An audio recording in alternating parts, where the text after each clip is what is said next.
Welcome to One Heart, One Mind Center for Spiritual Living on this beautiful first Sunday of July. And yesterday we celebrated the 4th, which was fun. And today we have the lovely, talented, inspiring Jessie Powers to kick us off with some music. Morning, Thank Jessie. you. Thank you, Rev. Good morning.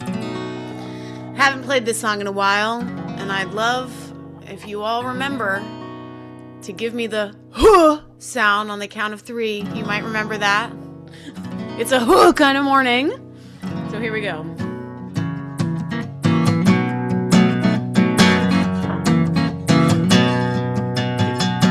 I wake up early to the morning sun. I don't know how it does it every day. It rises up and then it falls again, born only to die away, yeah. Look in the mirror and I see myself. I don't know how I do it every day. Standing on this big blue rock, not knowing what I'm doing here, still believing there's reason, keep on keeping on my way. Each time I open my eyes, well, that's when I get to decide gonna show up and show out in this life. Here we go. 1, 2, 3. Whoo! Everybody get up. Oh, it's a beautiful day. Sing that. Everybody get up. Oh, it's a beautiful day. Sing it again. Everybody get up. Oh, it's a beautiful day. Everybody get up. Oh, 'cause it's a beautiful day. Look at the clock, it's running day and night. Got no control in those little clock hands. A little soldier just marching through time. I'm so glad I am not a clock. I am alive and I can choose to dance each time we open our eyes. Well, that's when we get to decide how we are gonna show up and show out in this life. Here we go. 1, 2, 3. Whoo! Everybody get up. Oh, it's a beautiful day. Everybody get up. Oh, it's a beautiful day. Everybody get up. Oh, it's a beautiful day. Everybody get up. Oh, it's a beautiful day.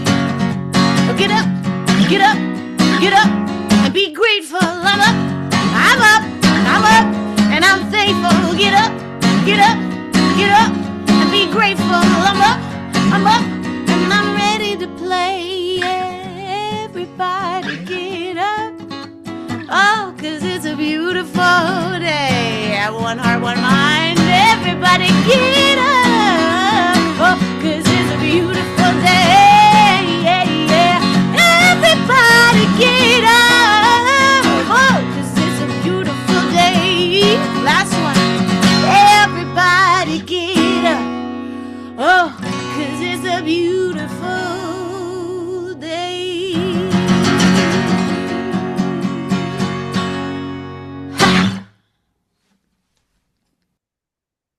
Oh. Perfect. Oh, well, that woke us all up and got us all going. Thank you for that. And our practitioner of the day is outside in the trees. Ralane Clarke is our practitioner of the day, and she wanted to do something special. So I'm just gonna hand it over to you, Ralane. Okay, thanks, Michelle.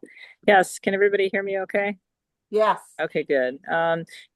At the prayer circle this past Wednesday, I talked about the Lakota principle, Wakan Tanka, which means the great mystery. And I got inspired to come out here this morning to do the prayer.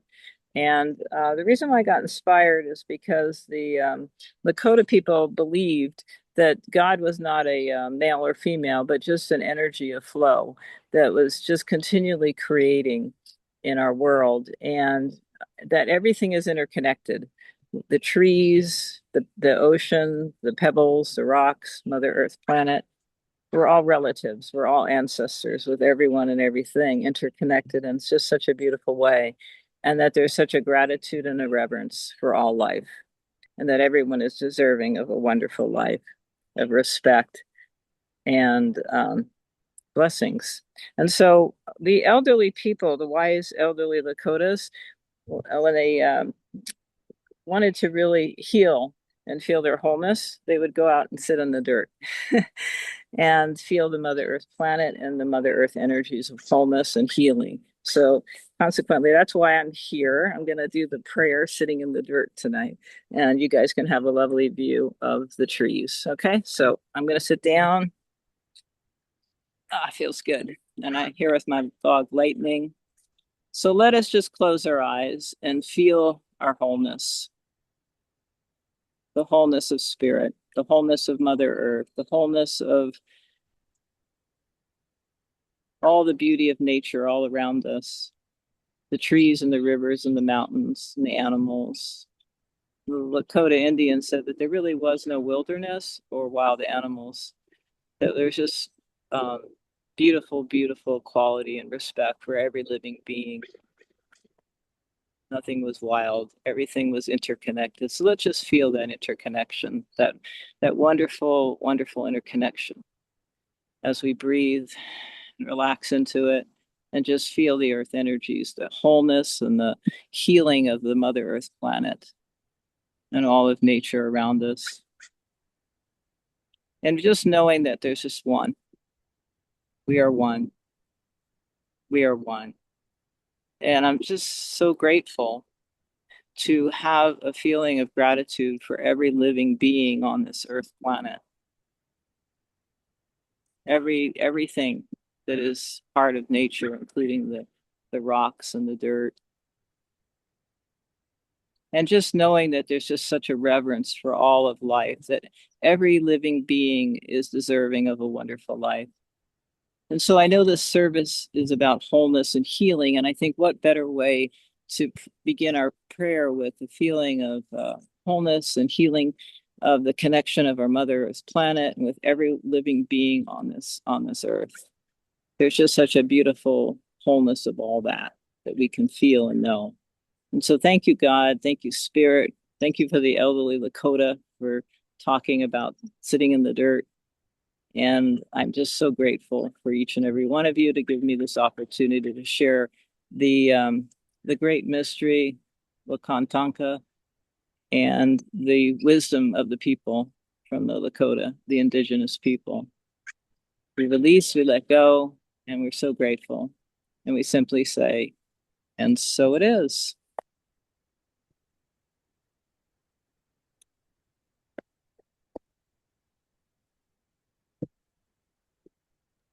I don't know if you can see the screen. Can you see this? Yeah, Okay. I can. July's affirmation. Yep, I can see it. There is one infinite life expressing itself as all that I am. I am perfect and complete expression of that life, and I am whole now and always. Grateful for this truth. I walk through this day in peace, love, and joyful expectancy. And so it is. That was beautiful, Elaine. And what a nice reminder that of our wholeness, which is, of course, what we're talking about all month, is wholeness. Thank you for that. Welcome. Beautiful. All right, well, I'm coming back to you, Jessie. All righty. Sorry, I just had a big sneeze. Oh, are you okay? Yes. Bless you. Thank you. Retroactively. I feel so blessed.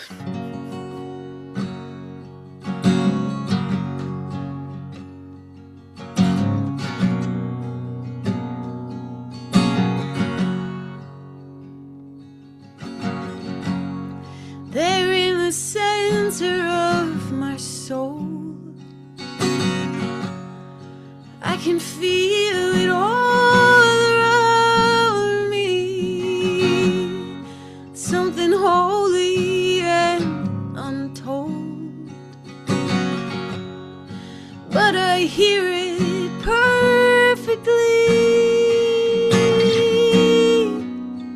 Somehow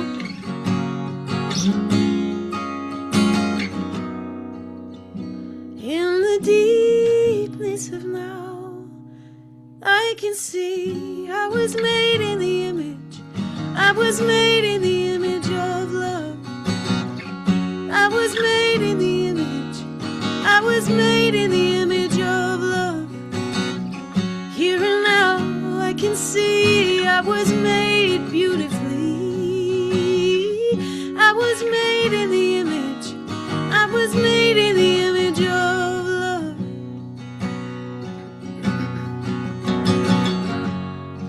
Beyond books and words and songs, at the gate of all my longing, leaving certainty behind. I take one step and you come running. Oh, it's clear.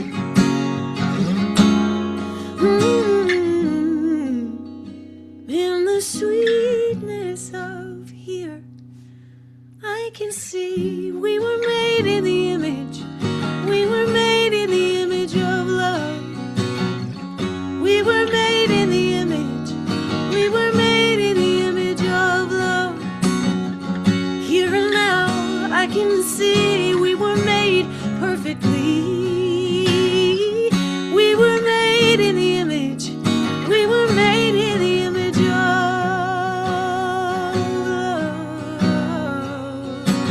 love. Love, flow like water. Love, love, move in me. Love, love, flow like water. Love, love, move in me. Oh, love, love, flow like water. Love, love, move in me. Oh, love, love, flow like water. Love, love, move in me.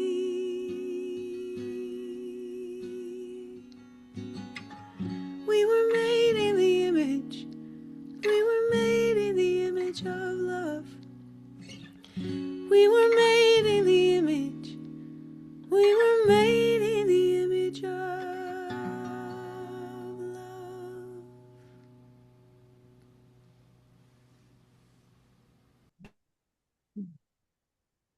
That was beautiful and powerful and centering. Thank you for that. It's just lovely.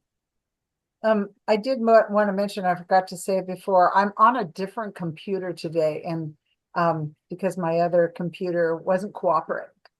So I remember someone saying that they had trouble hearing me when I was on this computer before. So please let me know if that becomes a problem. Just scream at me or something. So once again, good morning. One Heart, One Mind, Center for Spiritual Living Community. And as always, if you're here in the real-time Zoom room, or you're listening to the replay, you know, I just always want to welcome you into our loving spiritual community. We're so open and loving, and just a safe place for anyone to be. So we invite all people. So the theme for July, the one that our parent organization offers us, is whole no matter what, which I think is just such a great theme, to be whole no matter what. What a great idea. And it means that our essential nature is never diminished by what happens in our human experience. Sure, circumstances change, our bodies change, life changes, we have challenges, but beneath it all, the divine wholeness at the center of our being remains intact. Wholeness isn't something we achieve or we have to develop. It's something we learn to recognize and to reveal. Really, when you think about it, wholeness is at the heart of the science of mind philosophy. It just is. We're all about living in the one life of wholeness. And today's message, which is entitled "Revealing is Healing," is the practice of that spiritual principle of wholeness. It's kind of the practice of our science of mind philosophy in general. Ernest Holmes, our founder, I wrote a quote down of his. He wrote, "Healing is not a process, but a revelation. For the revealing of the perfect person always heals. The process, if there is one, is the time and the thought it takes to arrive at the correct understanding of mankind's perfect state in spirit." Yeah, that's kind of it in a nutshell, isn't it? Healing isn't something we make happen. Healing happens as we become aware of the wholeness that's already within us. If healing seems to take a little while, it's simply because we need time to recognize and to live from our recognition, our embodiment of that wholeness, the wholeness that's always been there. In other words, to quote a prayer that I haven't said in a long time, there is nothing to be healed, only God to be revealed. Or we could say that the part of us that's already experienced our future, because, we are timeless, infinite beings, that part of us begins to guide us towards what is already true. As I was putting together today's message, I thought back to 2011 when the Science of Mind movement in general decided to change our name from the Church of Religious Science to Centers for Spiritual Living. Even though the original meaning of the word church meant, I had to look this up, I did not know it, it meant an assembly of people gathered around a shared vision, which is, of course, what we've always done right from the beginning, right? But like many words over time, church, in our everyday conversation, kind of began to mean a building or a place rather than a purpose, a sharing of a vision. And our movement's change to Centers for Spiritual Living was kind of a clarification that spirituality isn't confined to a building or a Zoom room in our case. It's a way of living from that wholeness, the wholeness of the divine center, a divine center that it really sources and unifies everything infinitely. It's always creating something new, and it holds all of its creation. I like the metaphor, and I mentioned this earlier, of an old-fashioned wagon wheel. I'm sure we can all imagine what that looks like, a big old wagon wheel with a hub in the middle and spokes radiating out and a rim connecting all the spokes together on the outside, imagine for us, if all of life is this wagon wheel, it's a pretty big wheel. It's got to be enormous, right? And no two of those spokes are exactly alike. And yet each one is absolutely essential to the wholeness of the wheel. And the rim on the outside is where we live our human lives, right? Where we interact with our families and our friends, our communities, where we experience our physical bodies and our work in the world, our financial affairs.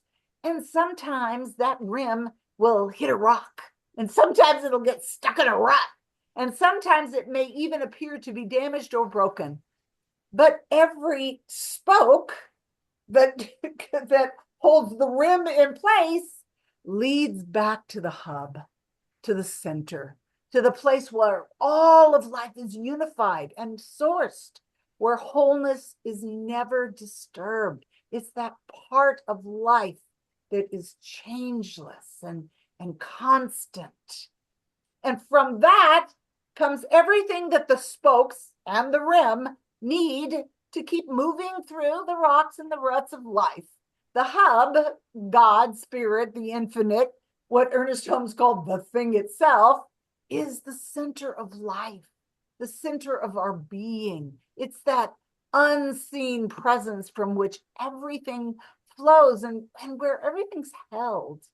I love going into meditation and imagining myself in the middle of that hub, knowing I am held and knowing that that is what radiates out as my spoke and supporting my rim, the rim that everybody's experiencing. Because the hub isn't just sitting there. The hub's always turning the wheel. There's movement at the center. There's an impulse, a divine urge, as Ernest Holmes called it. And to paraphrase Holmes, life is forever seeking a fuller expression of itself through us. He said that over and over in so many different ways. And I feel the truth of it. You know, life seeks to reveal itself through our creativity, through our relationships, our compassion, our physical experiences, and through the unique way that each spoke shows up in this wheel of life. So really the question isn't how do I become more whole?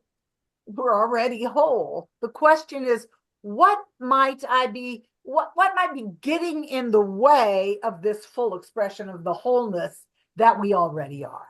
What have we come to believe about ourselves, about other people, about life that obscures our awareness of the wholeness of God that's within all of us?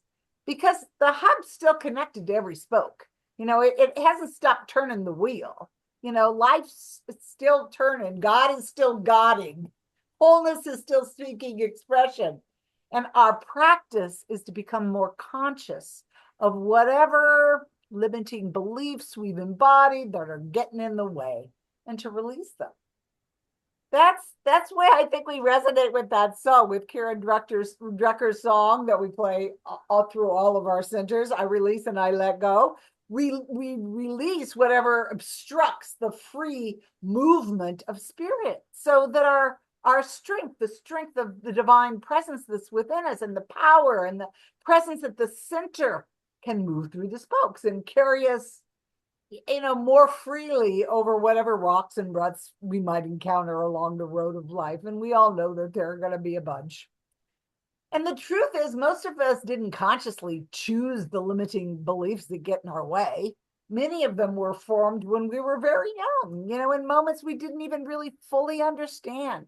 Experiences we didn't have the emotional maturity or the spiritual awareness to interpret. You know, something happened. Somebody said something. We experienced loss or rejection or fear. And because we're these little meaning maker beings, we decided what it meant. We told ourselves a story around whatever happened. And sometimes, without even realizing it, we carried that story with us onto the rim of our adult lives. You know, the story became a belief. The belief became an identity, and the identity begins to influence our relationships and our choices and our finances and everything else that we encounter in our human daily lives. The way we see ourselves and the way we move through the world, you know, not because the story's true, not because our wholeness has ever been diminished in any way, but because for a time we've allowed an old story to speak louder than the truth within the center of the hub. And that's where revealing becomes healing, becomes very true. We become willing to bring the old story into the light of consciousness, you know, to see it, to understand it, to tell the truth about it. You know, I'll give you an example from my own life. And as I was putting this together, I was thinking about, you know, it's really kind of confession time for me, I guess. But I'm going to share it anyway. So if I'm not sure who popped on, but whoever popped on needs to mute themselves, please. Let's see if I can. There we go. Thank you. All right. So my confession. I'll give you an example. So my dad was a severely physically and emotionally abused child. And like so many people of his particular generation, he entered adulthood and parenthood without ever really having the opportunity to heal the trauma of his childhood. And that unhealed pain followed him. He was always searching for something better. You know, he used to do what all of my brothers and sisters and I called a geographic. You know, the grass is always greener syndrome. He lived that. And we moved a lot.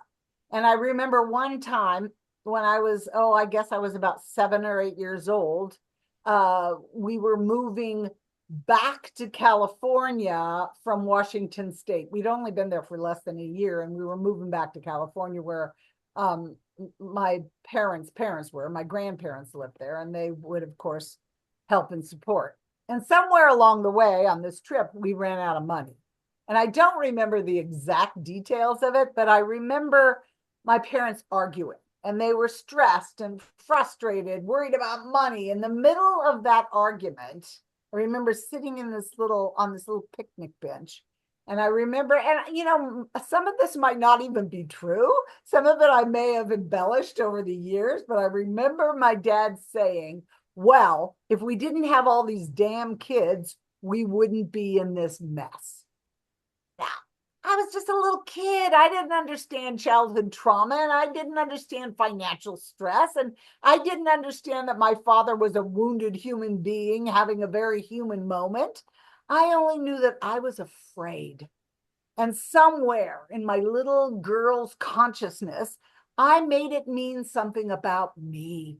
I'm the problem. I'm the burden. And somehow I owe life something because I'm taking up space.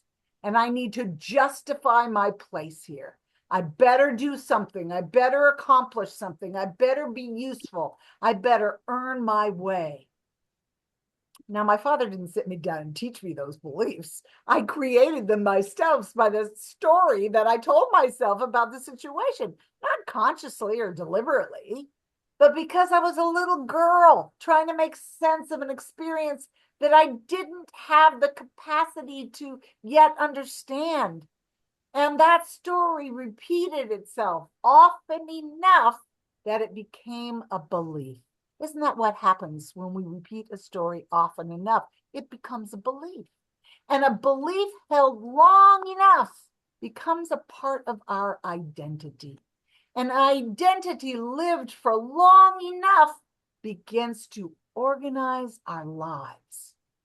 And somewhere along the line, that 7-year-old girl grew up. And at 20, she believed that she had to prove that she deserved to be here. And at 30, she measured her worth by how much she could accomplish, how hard she worked, how much she could do for everyone else. And at 40, she had a difficult time simply receiving, because somewhere underneath it all remained that stubborn belief that everything that I have or am has to be earned. You get the picture, I'm sure. But, and here's the good news, somewhere along the line, the little girl grows into a woman who begins to question the story. Not because the old story just suddenly disappeared, but because the little girl begins to recognize it as a story. And that's a very powerful moment, because once we become conscious of a belief, we're no longer completely unconscious to its influence and how it's expressing as our lives. So I began to recognize the patterns. I began to see the connection between the frightened little girl and the story she told herself and the woman I had become. And I was willing to confront it, to look at it honestly, and to tell the truth about it. I was never the problem. I was never a burden to life. I never had to earn my right to be here. My father's words were spoken by a frightened, frustrated, wounded man who was living from the limited stories he had formed around his own childhood experiences. That doesn't mean his words didn't affect me. They did. But understanding his story helped me to forgive him, to release any resentments that I was carrying about him, and eventually write a new story in my own life.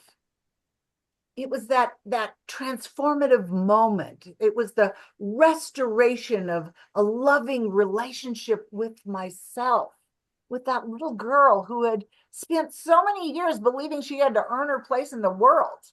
Now, I wish that I could tell you that I recognized all of this, just did a spiritual mind treatment, and never had any thoughts of scarcity or unworthiness again. But we all know better than that. So at 71, the wheel can occasionally slip into that old familiar rut. And unexpected expenses might come up, something might feel financially uncertain, and there it is again.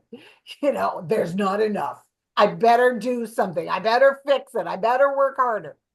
Now, but here's the difference from the little girl in the earlier years of my life. I don't live there anymore.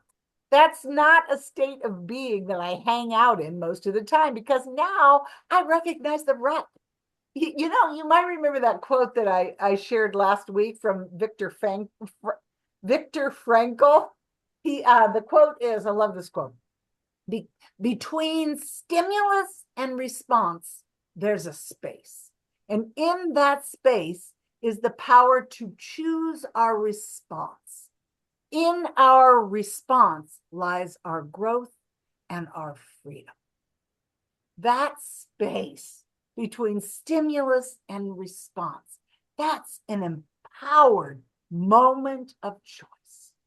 When I hear the old story speak now, I pause. When I hear there's not enough, I pause. When I hear that old tape say, I'm the problem, I pause. When I hear I need to do more to earn my place here, I pause. And in that pause, I call myself home.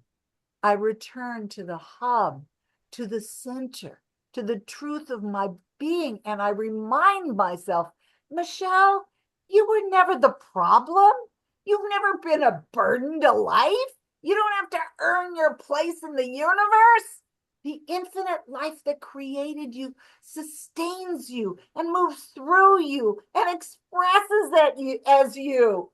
And every time I do that, I create a new belief around which I write a new story, around which my true identity is revealed. And my life begins to express as the beauty and the abundance and the peace and the love and the absolute joy of my oneness and my wholeness in God. Now, I still have a long way to go to completely reveal the fullness of my divine nature. We all do, or we probably wouldn't be here anymore. But I'm not the same woman I would have been if I had never confronted my belief. I've created a life I love. I've walked through 26 years of sobriety. I raised a family. I've loved and been loved. I've walked through loss and uncertainty and some pretty significant changes. And I still show up here today in joy as the spiritual leader of this beautiful community. Not because I've earned my place in life, but because little by little, choice by choice, I've awakened to who I truly am. And that's been the truth all along. I've always been whole. And so have you. We all have. Now that is revealing is healing. We don't heal by avoiding the old story. We heal by becoming conscious enough to recognize it, compassionate enough to understand how it was formed, and willing enough to forget the pain we've attached to it, and spiritually grounded enough to tell the truth when it tries to speak to us again. The old ruts may still be there, but they don't get to decide where the wheel is going to move easily and effortlessly across the road. The truth in the hub turns the wheel. And our practice over and over and over again is to call ourselves home. to call ourselves home to the wholeness that's always been there.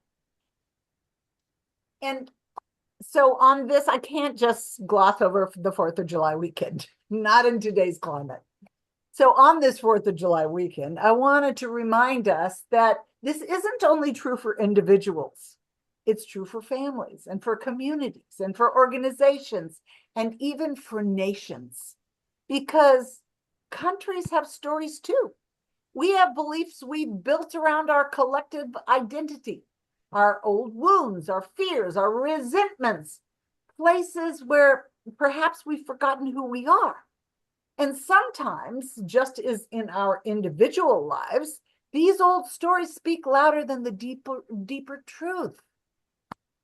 And let's face it, loving our country doesn't mean pretending we've gotten it all, we've gotten everything right, any more than loving ourselves means pretending we've never been wounded or never made mistakes.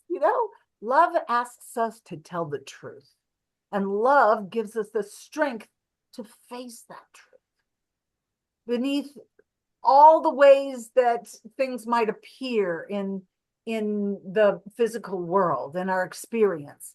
There's still only one life and one spirit and one infinite wholeness expressing as all of us. There's a deep center of unity and dignity and freedom and compassion, calling us to live from it, because as I said, the hub still turns the wheel.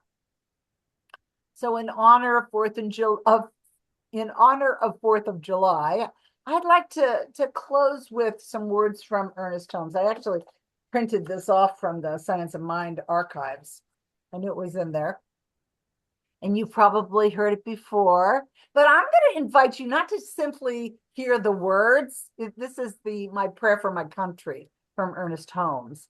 And I'm going to ask you to make the prayer a call to reveal the wholeness that is already seeking expression through us, through our communities, through ourselves, then our families, then our communities, and through our nation, and honestly, through the world. So here's the prayer, and I'll just end on this note. It's a beautiful prayer. My prayer for my country. Believing in the divine destiny of the United States of America and in the preservation of liberty, security, and self-expression for all, I offer this, my prayer for my country. I know the divine intelligence governs the destiny of the United States of America, directing the thought and the activity of all who guide its affairs. I know that success, prosperity, and happiness are the gifts of freedom and are the divine heritage of everyone in this country. I know that success, prosperity, and happiness are now operating in the affairs of every individual in this country.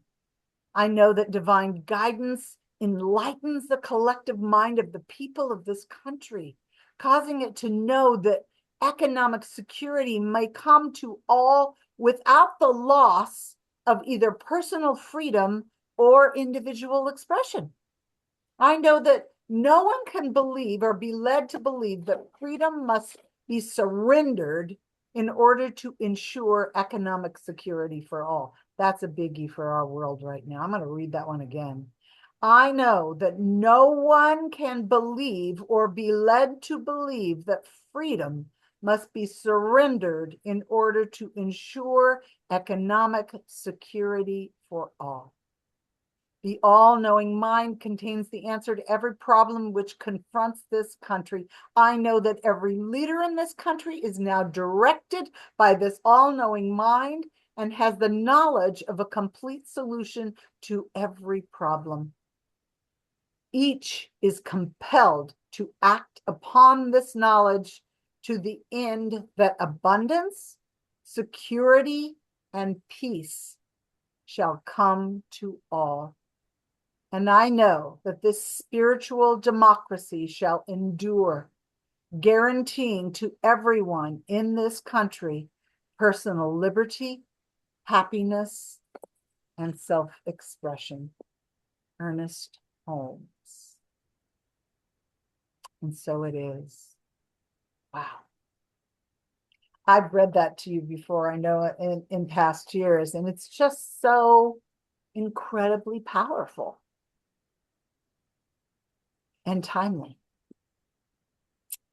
And so I'm just going to hold that for us all, knowing that each and every one of us lives in the hub, knows our wholeness, and whatever happens on the rim, the spokes are the conduit for the good that is transferred from the hub to the rim. So I know that for each and every one of us. I know it is true. I am so grateful. And we just sit in that and say, and so it is. Ah, deep breath.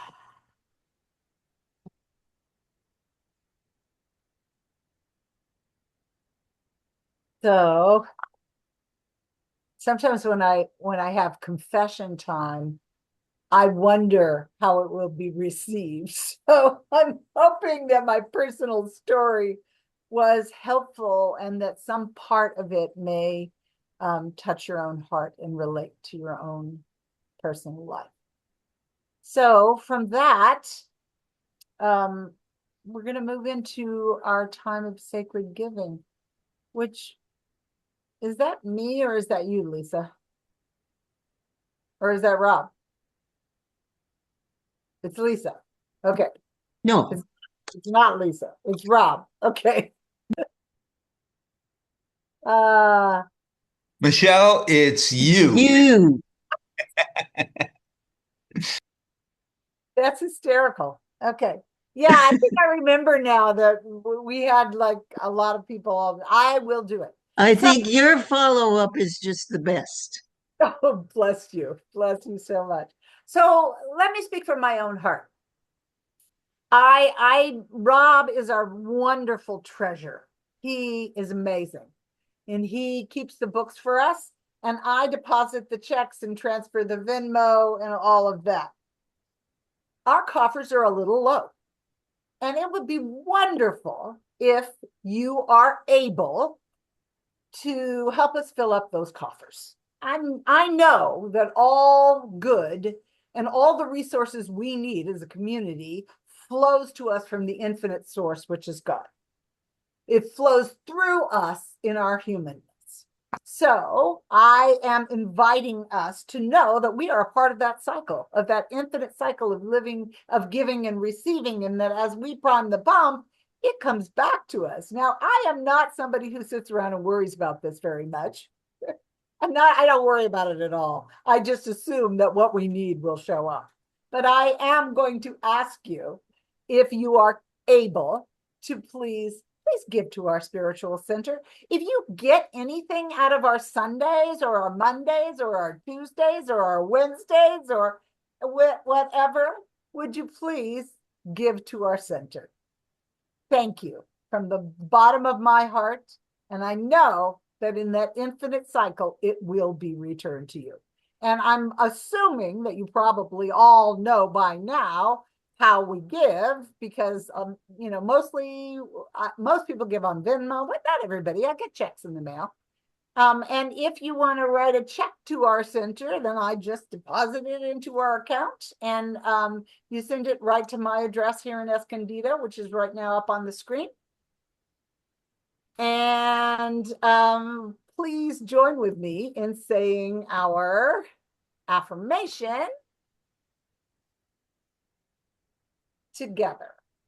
I was just thinking, I think it's almost time for me to update this, but it still is a very meaningful affirmation. So join with me. I give with a grateful heart. Oh, I do. Knowing that spirit is the source and the substance of all supply. I joyfully participate in the circulation of abundance. My offering blesses the world and it returns to me multiplied. I'm grateful and I'm prosperous. We all are. And so it is. And so it is. All right, let's see. I'll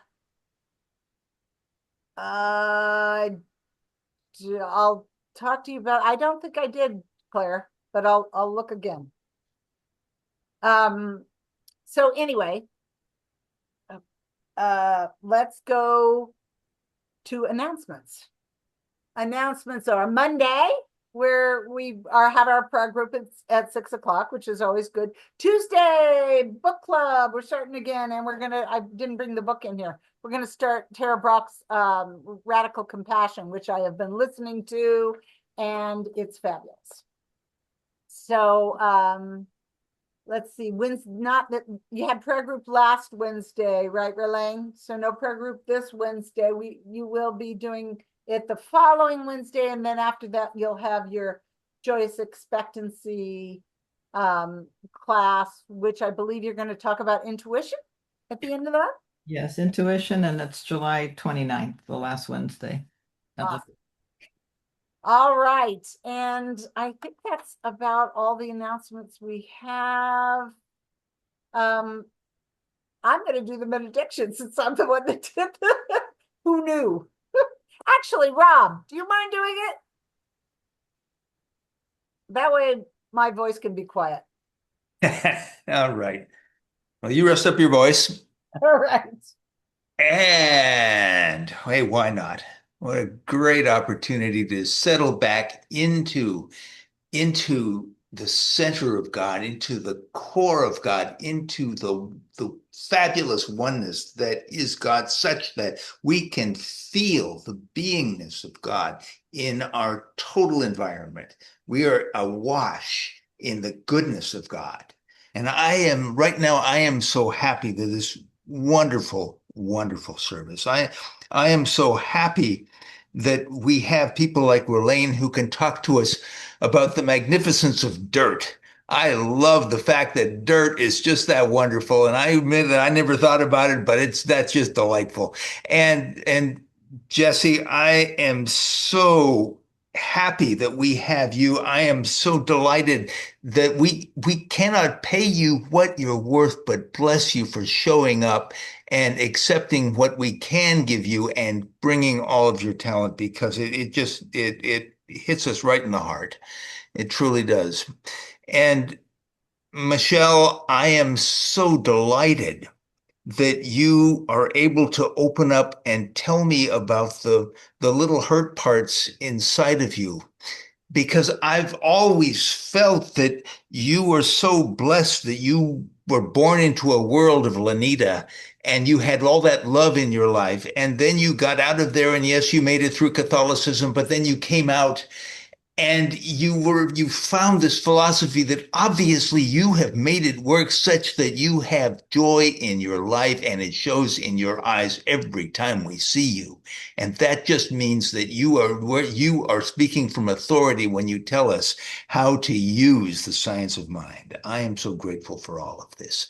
And I am so grateful for the life that each of us has as we move forward. We have inspiration, we have wisdom, we have a source of truth in our life that we can use. There is goodness in the universe, and we can use it, and we are using it. And life is just wonderful. Thank you, God.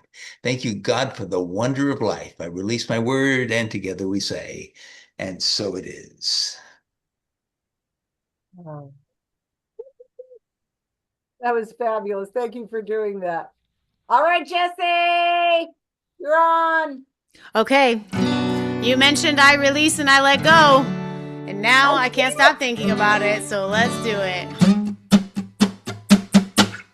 I release and I let go. I let the spirit run my life. And my heart is open wide. Yes, I'm only here for God. No more struggle, no more strife. With my faith, I see the light. I am free in the spirit. Yes, I'm only here for God. Again, I release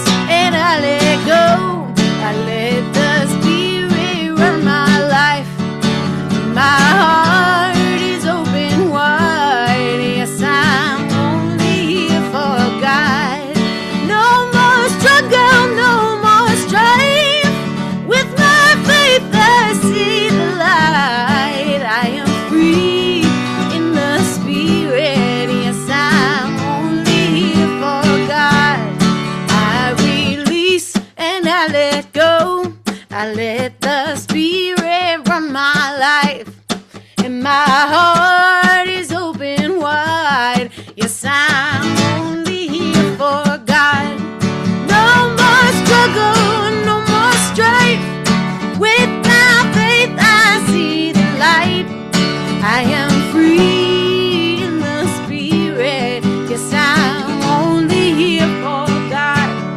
I am free in the spirit. Yes, I'm only here for God.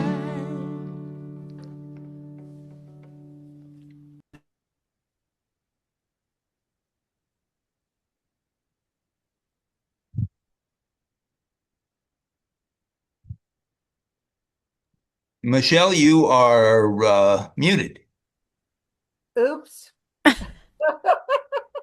So I was just going to say, I just said that that's a perfect song to end on since I mentioned it.